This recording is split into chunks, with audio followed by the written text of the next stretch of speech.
Radhe Radhe everyone. સવારમાં કામ કરવાનું ને એટલે બહુ ભેજામારીવાળું છે, પણ શું કરીએ હવે, કેમ કે તહેવારો તો આવી ગયા પણ હવે કામમાંથી ફુરસત મળે એવું મને લાગતું નથી.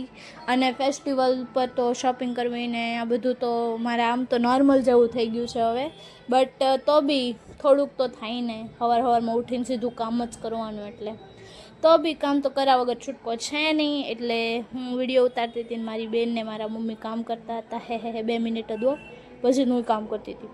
અને બપોર પછી ગયા હતા અમે શોપિંગ ઉપર. હા, એટલે દિવાળી હોય ને એટલે શોપિંગ ચાલુ થઈ જ જાય. અને હું ખાતા હાલતી હતી. હવે ખબર નહીં કોણ કેવા મને સમજે. બસ હું આવું જ કરું છું એવું મને લાગે છે. પછી અમે કોકો પીધો, બદામ શેક પીધું, એવું બધું.